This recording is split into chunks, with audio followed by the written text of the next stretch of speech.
কি ব্যাপার বলতো তোর? ভোর সন্ধ্যাবেলা দেখা করতে ডাকলি, কিছু কথাও বলছিস না।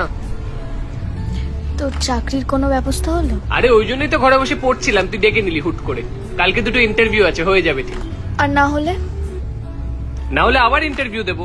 দেখ আমি তো চেষ্টা করছি বল, আর এখনো তো সময় আছে আমাদের হাতে।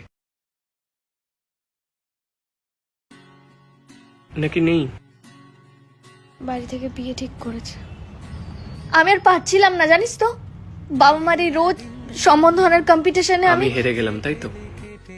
তাই আজকের দেখা করাটা কম্পিটিশনে লাস্ট হওয়ার কনসোলেশন প্রাইজ। শুভ প্লিজ, এতগুলো বছর ওয়েট করেছি তোর জন্য, এতগুলো সম্বন্ধে না বলেছি, শেষে বাবার বন্ধু ছেলে। এত রিচ আর সেটেল বেরোলো যে না বলতে পারলি না, তাই তো? তোরা মেয়েরা সবসময় ছেড়ে যাওয়ার সময় ছেলেদেরই কি করে দোষ দিয়ে যাস বলতো? এখন সব দোষ আমার, আর এতদিনের অপেক্ষা, বাবা মায়ের সাথে আর্গুমেন্ট, সব সব